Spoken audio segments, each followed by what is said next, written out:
በአንድ ቀን ውስጥ ካለው 24 ሰዓት ውስጥ ስንቱን ሰዓት ለራሳችሁ ትሰጣላችሁ?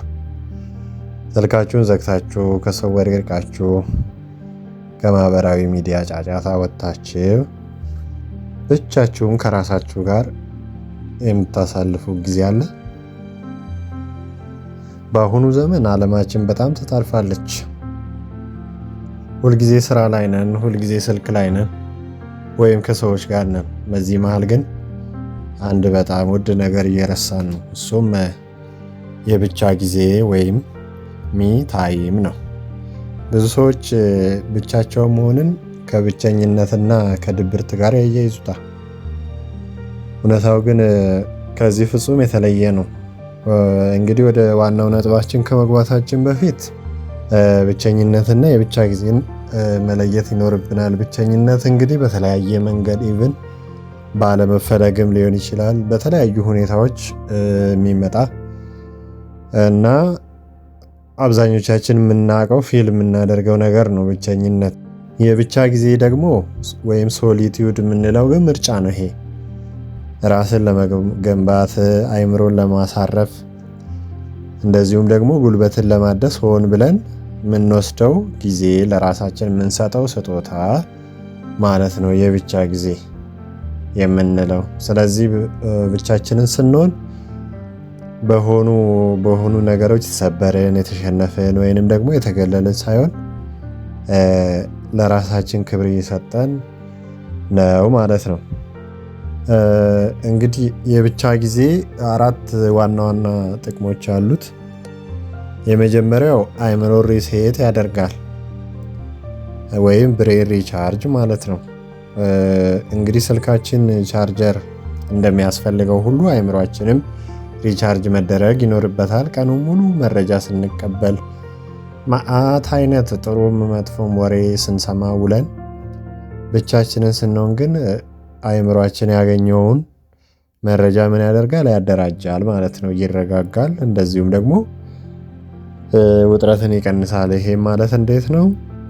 የማያስፈልጉ መረጃዎችን እየተወ ፊልተር እያደረገ ጥሩዎችን የሚጠቅሙትን ብቻ ይዞ ኦርጋናይዝድ የሆነ ማይንድ ሴት እንዲኖረን ያደርጋል የብቻ ጊዜ ማለት ነው። የመጀመሪያው ይሄ ነው፣ መተንፈሻ ጊዜ ማግኘት ማለት ነው። የሁለተኛው ደግሞ የፈጠራ ችሎታን ይጨምራል። እንግዲህ ታላላቅ ጸሐፊዎች፣ ሰዓሊያንና የፈጠራ ባለሙያዎች ስራዎቻቸውን የት እንደሚሰሩ የምናስተውል ከሆነ ብቻቸውን ሲሆኑ ነው። ጫጫታ በሌለበት ቦታ አዳዲስ ሀሳቦች በቀላሉ ስለሚፈልቁ ማለት ነው። ሶስተኛው ደግሞ የብቻ ጊዜ ጥቅም በሚያስገርም ሁኔታ ከሰዎች ጋር ያለንን ግንኙነት ያጠናክራል። ይሄ ደግሞ እንዴት ነው? ሁልጊዜ ከሰዎች ጋር ስንሆን ምንድነው ወረት አለ፣ መሰላቸት አለ፣ ሀሳብ ያልቅብናል። ሁሌ ወሬ ብቻ፣ ሁሌ ሰው ማግኘት በተመሳሳይ ሙድ፣ በተመሳሳይ ሁኔታ ትንሽ ሳይራራቁ ከአስተሳሰብ አንጻር ትንሽ ያል ሳይሉ የሆነ አዲስ መረጃ እንኳን ሳይዙ ሁሌ ከሰው ጋር መገናኘት መሰለቻቸትን ያመጣልና የብቻ ጊዜ ሰዎችን እንድንናፍቅና ስንገናኝ ደግሞ የተሻለ ጉልበትና ፍቅር እንድንሰጣቸው፣ ጉልበት የሚለው እዚህ ጋር ኢነርጂ በሚለው ተረዱት። የተሻለ ኢነርጂ፣ ፖዚቲቭ ኢነርጂ ማለት ነው እና ፍቅር እንድንሰጣቸው ያደርገናል ማለት ነው። አራተኛውና የመጨረሻው ደግሞ ሰልፍ አዌርነስ ነው፣ ራስን ማወቅ። ለራሱ ጊዜ የሚሰጥ ሰው የብቻ ጊዜ በየቀኑ ይብዛ የሚነስም የራሱን የብቻ ጊዜ የሚያሳልፍ ሰው ራሱን ወደ ማወቅ ያድጋል ቀን በቀን ማለት ነው። እኔ ማን ነኝ? ምንድን ነው የምፈልገው? የህይወት ግቤ ምንድን ነው? ወዴት ነው የምሄደው? ለሚለው ጥያቄ መልስ የሚገኘው በሰዎች መሀል ተሆኖ ሳይሆን ከራሳችን ጋር ፊት ለፊት ተቀምጠን ስንወያይ ብቻ ነው ማለት ነው። እንዴት መጣው? አሁን የቱ ጋ ነኝ? ወዴት ነው? በዚህ ሁኔታዬ ወዴት ነው የሚሄደው? ደግሞ ግን የሚሻለኝ ግን ወዴት ብሄድ ነው የሚለውን እንዲያስብና አክሽን እንዲወስድ ያደርገዋል፣ ራሱን እንዲያውቅ ያደርገዋል ማለት ነው። እና መጨረሻው እንደ መልእክት ደግሞ የብቻ ጊዜን እንዴት ማሳለፍ እንችላለን? ይሄ እንደየራሳችን ባህሪ ቢለያይም በተወሰነ መልኩ የሚያስማሙ ሀሳቦችን አንስቼ የዛሬውን ቪዲዮ እንጨርሳለን ማለት ነው። የመጀመሪያው እንግዲህ ጸጥ ወዳለ ቦታ በእግራችን መጓዝ፣ ስልክ ሳንይዝ በቃ ዲስኮኔክት አድርገነው ራሳችንን ማለት ነው። ሁለተኛው ደግሞ ጆርናል ማድረግ ነው።